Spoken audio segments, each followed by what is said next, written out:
makeup सजैले बहनी facial करैले बहनी तोहरे लाजी जा काजल ला कमी लगैले बहनी कि फगुआ में 2-4 दिन संगे रही तो सुन बात दीदी से नहीं कही गावे होली खेले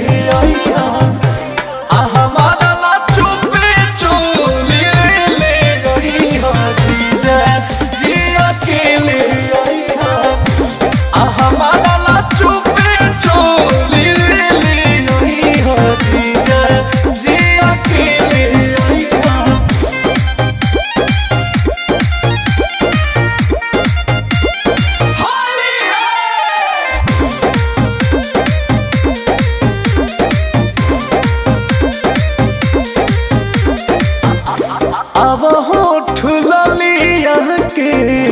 अलगे सवाद रही आया सो के होली जीजा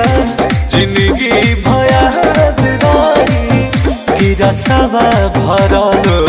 महल पुआ खोई तो सुन बात दीदी से नहीं कही गावे होली खेले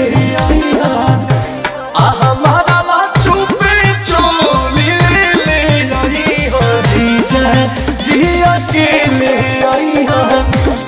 हमारा ला चुपे चोली ले आई जीजा जिया के ले आई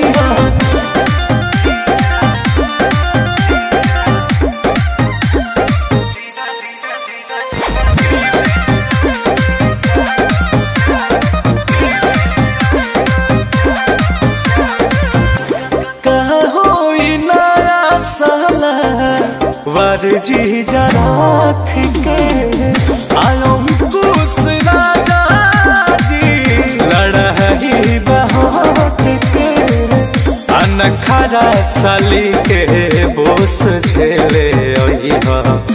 तो सुन बात दीदी रस नहीं कही गावे